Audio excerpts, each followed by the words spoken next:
What up, everyone? It's A Shaw. I'm here to break down my Cypher 6 beat. I guess we can start the intro. So for all these ciphers, I really try to drop the beat in interesting ways. Um, for this one, I just went with like a simple reverb drum break intro, and then like a little splash of the cipher sample in there. Both of those little concepts use the plugin RAUM, RAUM, which I highly recommend. Um, And then, so like after a little bit of reverb, drums, a little bit of reverb from the sample, then you get a little pause, and then you'll hear this Rich the Kid vocal, which is meant to like kind of grab your attention and let you know like, okay, it's time to turn up now. So let's listen to that real quick.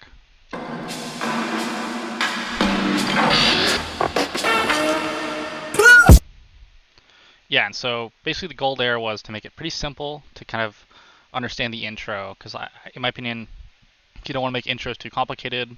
You really just want to establish some kind of texture, some kind of idea, and then just kind of get right to it. You know, especially with these cipher beats, I like to get right to the action, like right away. Um, and reverb is like a really cool way to kind of establish texture and space without it really being dull to the listener.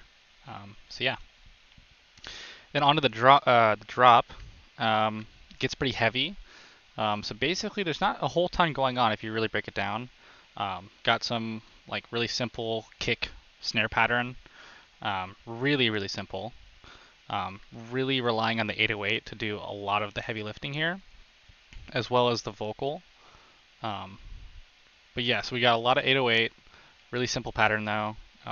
Really simple hat pattern. A little bit of layering with my hats. Basically, I'm just chopping up drum loop samples. This is a really good hi-hat loop by Blake Scaron. Um, so all of that kind of just combines this cool kind of perk atmosphere. So we can listen to that real quick.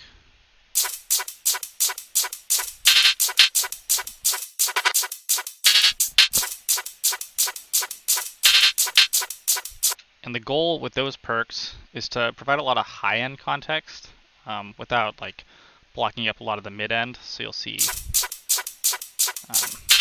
you're getting enough high-end texture over here, a little bit of high mids, but no lows. So really just taking kind of like the upper mid spectrum here. And so that's important. Like perks are super important to the energy of a song. So definitely want to try to work on that if you haven't already. So then moving on to the rest. Really what does the heaviest lifting in this drop is the cipher vocals that I chopped up.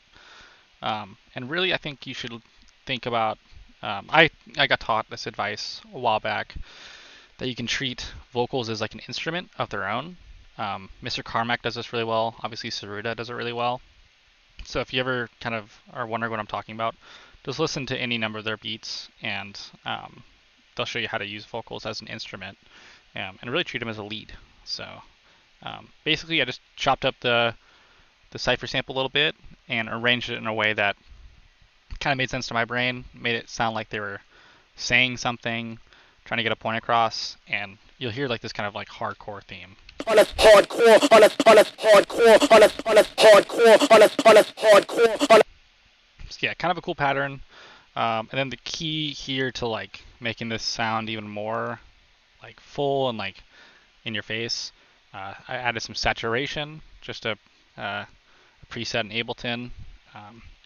Here's a huge thing. If you're on Ableton, use the amp effect, put it to rock, and turn the dry wet like really low when you're using vocals. It's just gonna brighten up your vocal a ton, really make it come alive. And then I just got Rift, the plugin Rift, added a little bit of fuzziness to it, and then it just took out some low end, but not too much. Honest hardcore, honest hardcore, honest hardcore, honest hardcore, honest. And yeah, so the idea there is not too much high end, but like enough like high end texture that the vocal doesn't fall flat. And so basically that repeats. I got a little bit of kind of effects in the background that are happening, but that's mostly the theme for most of it. Most of this like first drop. Little vocal chops here and there. One at the end of this 8-bar phrase is cool.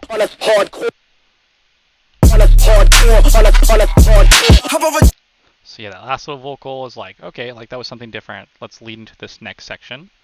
And really kept the next section simple, added a little bit of vocal layering on the snare, a little bit of hi-hat action down here, just to add a little bit more perk flow to it. A little bit of subtle vocal hits on the upbeats, and then a little bit of effects action, just to make sure that you know like a new section's kind of started. But basically sounds the same as the first side of the drop.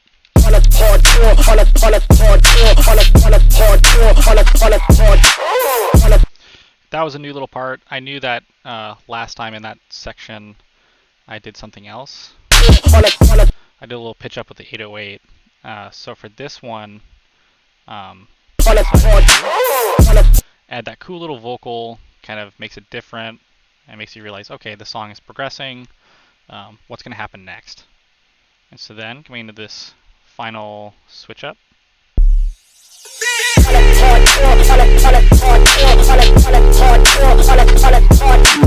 So something here I like to do, I like to give, if I'm about to like switch things up, so you'll notice like the 808 changed. We'll talk about that in a second, but what I like to do is just take a little pause, like find a little moment of silence. You don't have to do it too dramatic. I did it pretty dramatically here just because I knew it was going to be a big tonal change. But yeah, give it a pause in the action just to let the listener know, okay, something drastic is about to happen. So that's the goal here, right here.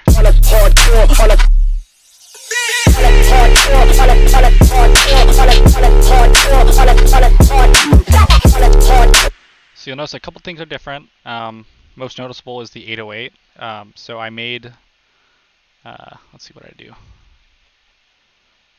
Yeah, so the 808 just has more processing on it, basically. My first 808 basically had nothing. Yeah, I actually put nothing on it. For this one, I wanted to add some tonal change. So I used Rift, which is an awesome plugin.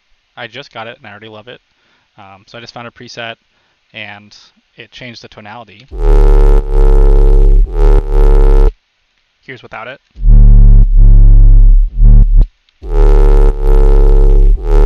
Yeah, so huge difference. It already sounds like it's like, all right, that shit's tight. Like, let's turn up. So that was big. And then looks like I added some more low end to it. Sometimes these saturation distortion plugins can take away some of the low end. Generally, I try to layer my 808s. Like, I'll take all the low end away from like the distorted bass, and then just do an 808 that's like just the low frequencies. But for this one, it wasn't sounding quite right. It was like a little too bloated, so I just decided to just do a little EQ work, and worked pretty well.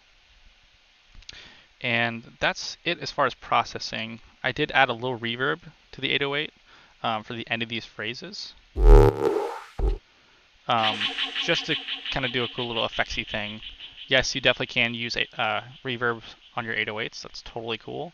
You can do whatever the hell you want. There are really no rules to this shit. So, and yeah, so then another thing that changed was the vocal. I think I just pitched up a little bit. Yeah, went from 0 up 3 semitones.